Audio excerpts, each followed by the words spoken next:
नमस्कार दोस्तों, इस वीडियो में मैं ज्वाइनिंग डॉक्यूमेंट्स की बात करने वाला हूं। ज्वाइनिंग जब आप लेने जाओगे तो क्या क्या डॉक्यूमेंट आपको चाहिएंगे। ये मेनली रेलवे की जो एएलपी की वैकेंसी है, टेक्नीशियन की vacancy, JE, RPF, NTPC, graduation, non graduation और रेलवे की आप ministerial and isolated category, railway की किसी भी जॉब के लिए ये डॉक्यूमेंट आपको कंपलसरी है, रिक्वायर्ड है। जब ज्वाइनिंग के, मैं डीवी की बात नहीं कर रहा, ये ज्वाइनिंग के डॉक्यूमेंट है। जैसे अभी टेक्नीशियन 3 का रिजल्ट आया है, तो टेक्नीशियन 3 के जो आगे के प्रोसेस है उसके अंदर डीवी है, डॉक्यूमेंट वेरिफिकेशन है, और जो नेक्स्ट प्रोसेस है यानी कि इसके साथ साथ दोनों प्रोसेस होने वाले हैं वो है आपका मेडिकल एग्जामिनेशन।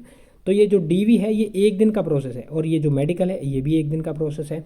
अगर कोई नेशनल हॉलीडे या फिर वीकली ऑफ अगर आपका नहीं है तो ये 2 दिन के अंदर सारे प्रोसेस आपके कंप्लीट हो जाएंगे। अब जो डीवी यहाँ पे होने वाला है, डॉक्यूमेंट वेरिफिकेशन, जो आपका रिजल्ट आ गया, अब जो डीवी रहेगा, जैसा कि मैंने पीछे वीडियो में बताया, आपका जो डीवी है, टेक्नीशियन वाले साथियों के लिए बात कर रहा हूँ, इनका जो डीवी है वो करवाया जाएगा मई के आसपास, मई के महीने में संभावनाएं बन रही है। और फिर आपको ज्वाइनिंग दी जाएगी जुलाई के महीने के आसपास, जुलाई में ज्वाइनिंग दी जाएगी, और ज्वाइनिंग के अंदर आपको ये डॉक्यूमेंट चाहिएंगे। तो जैसा कि डीवी अभी हो रहा है, तो उस डीवी के अंदर आपको एजुकेशन क्वालिफिकेशन और आपके कास्ट के और जो आपने सर्टिफिकेट वहाँ पे रेलवे ने आपने बताए हैं, जो आपने अपलोड किए हैं, वो आपको लेकर के जाने हैं।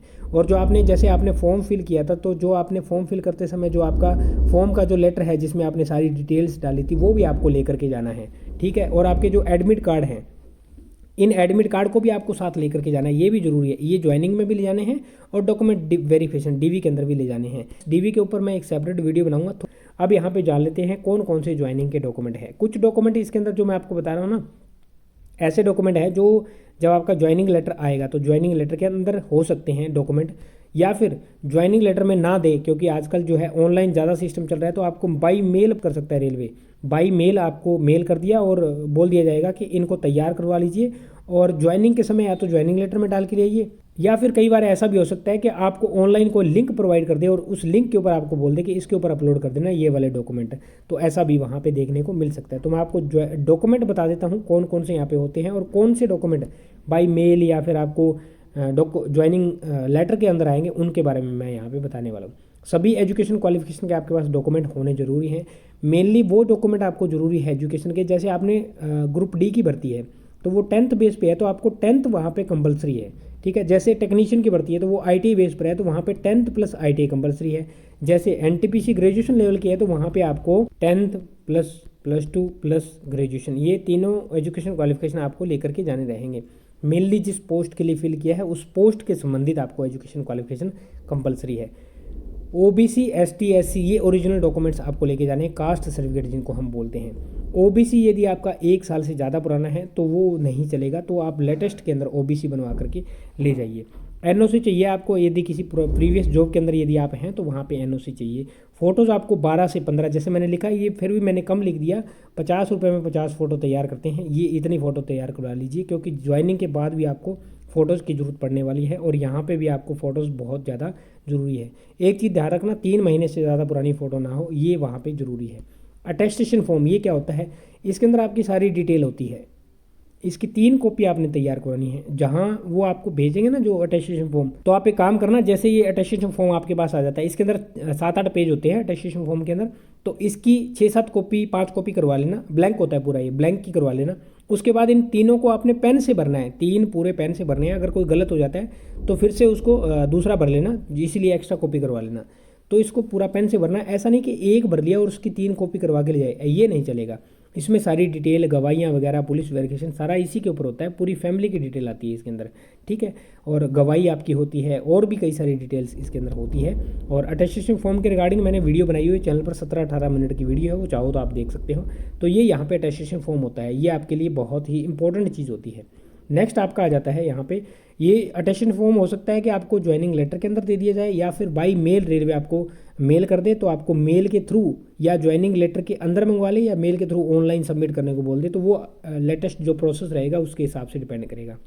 करेक्टर सर्टिफिकेट भी इसके अंदर आता है कई बार, ये बाहर से भी आपको मिल जाता है। ये कोशिश करना, यदि आपने लास्ट जहाँ से अटेंड किया वहाँ बनवा लेना, नहीं तो ये गेजेटेड ऑफिसर से कहीं भी आप बनवा सकते हो। कई रेलवेज क्या करते हैं, वो कहते हैं एसडीएम से तैयार करवा के ले आओ, तो ये आप इसको थोड़ा सा ध्यान रखना। हालांकि एसडीएम कई बार करते नहीं है, तो आप गेजेटेड ऑफिसर से करवा लोगे तो भी कोई दिक्कत वाली बात नहीं आती है। एक चीज़ और, कुछ एक डॉक्यूमेंट्स यदि आप नहीं तैयार करवा पाते हो समय पे, तो आप ज्वाइनिंग लेने चले जाना, कोई दिक्कत नहीं है। वहाँ पे आपको समय दे दिया जाएगा। और जितना ज्वाइनिंग आप लेट करोगे आपकी सीनियरिटी लिस्ट के अंदर उतना ही लॉस आपका होगा, इस चीज़ को ध्यान रखना, ठीक है। सीनियरिटी लिस्ट क्या होती है ये आपको बाद में बातें पता चलेगी जब आप ज्वाइनिंग ले लेते हो। एक दिन भी लेट करते हो तो आपकी जो पे स्केल है उसके अंदर बहुत बड़ा इफेक्ट आपको फ्यूचर में देखने को मिलेगा। तो कोशिश करना जो टाइम दिया है उस टाइम पे एग्जैक्ट पहुंचने की, पूरे के पूरे डॉक्यूमेंट के साथ। नेक्स्ट आपका आता है बैंक अकाउंट। बैंक अकाउंट आप कोई भी करवा सकते हो, ये मैंने यहाँ पे जो नेशनल बैंक सारे लिखे इनमें से, लेकिन मैं आपको एडवाइस करूँगा कि एसबीआई करवाना ज़्यादा बेटर रहता है। एसबीआई के अंदर आपको बहुत सारी फैसिलिटी गवर्नमेंट सर्वेंट को दी जाती है, उसके बाद एसबीआई की सैलरी सबसे पहले आती है, ये भी इसका बेनिफिट है। पेन कार्ड बहुत ज़्यादा जरूरी है, पेन कार्ड के बिना आपका काम नहीं चलने वाला। तो कोशिश करना ये डॉक्यूमेंट, जैसे अटेस्टेशन फॉर्म मैंने और करेक्टर सर्टिफिकेट बताया, ये डॉक्यूमेंट आप ज्वाइनिंग लेटर आने के बाद तैयार करने के हैं। उससे पहले ऊपर जितने बताएं वो आप अभी तैयार करवा सकते हो। बैंक अकाउंट आप अभी खुलवा सकते हो, पेन कार्ड अभी तैयार करवा लो लेटेस्ट के अंदर, आधार कार्ड अभी तैयार करवा लो, क्योंकि आपकी जो ज्वाइनिंग है वो जुलाई महीने के अंदर हो जाएगी। कैसे जुलाई में मैं ज्वाइनिंग बता रहा हूँ, अनुमान पूरे हैं। जैसे मैंने आपको बताया कि मई के अंदर आपका होने वाला है डीवी और मेडिकल, डीवी प्लस मेडिकल मैं लिख देता हूँ ऐसे। तो मान लीजिए ये मई मिड तक चलने वाला है। मई मिड के बाद आपका लगभग जो पैनल है वो जून मिड या जून एंड तक आने वाला है, जून मिड या जून एंड तक। और उसके एक महीने बाद जुलाई के अंदर आपको ज्वाइनिंग लेटर भेज दिया जाएगा, और जुलाई के एंड तक हो सकता है आपको 20-25 दिन का, 15-20 दिन का टाइम देके कि डॉक्यूमेंट तैयार करवा लीजिए, और जुलाई एंड या अगस्त स्टार्टिंग के अंदर ज़्यादा चांस ये है कि जुलाई एंड के अंदर आपको ज्वाइनिंग दे दी जाएगी। तो यहाँ पे आपको जुलाई एंड से भी पहले ज्वाइनिंग हो सकती है। तो यहाँ पे ये आपको प्रोसेस कंप्लीट करवाने के लिए बोल देंगे कि आ जाइए डॉक्यूमेंट लेकर के। तो इसलिए मैं बोल रहा हूँ ये जो डॉक्यूमेंट है आप पहले अपने तैयार करवा सकते हैं। पेन, आधार, बैंक अकाउंट, इन चीज़ों को करवा लीजिए। और किसी भी बैंक अकाउंट के अंदर आप अपना अकाउंट करवा सकते हैं, किसी भी, ये नेशनल बैंक है जो भी। उसके बाद ये शपथ पत्र है, ये भी आपको कहीं से मिल जाता है, कोई बड़ी बात नहीं है, लेकिन ये तो 1 घंटे में बन जाता है। जैसे ही आप नोटरी के पास जाओगे वहाँ से आपको कर देंगे।